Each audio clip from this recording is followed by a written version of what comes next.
right angle, obtuse angle, straight angle.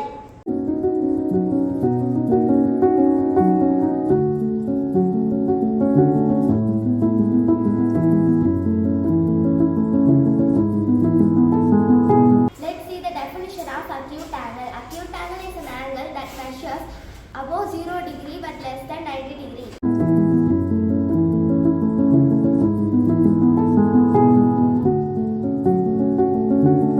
Let us see the definition of right angle. A right angle is an angle that measures exactly 90 degree.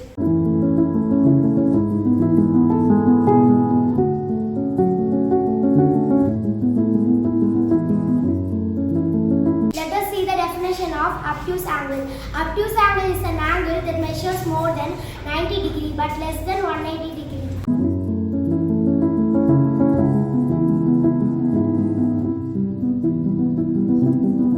Let us see the definition of straight angle. A straight angle is an angle that measures exactly 180 degree.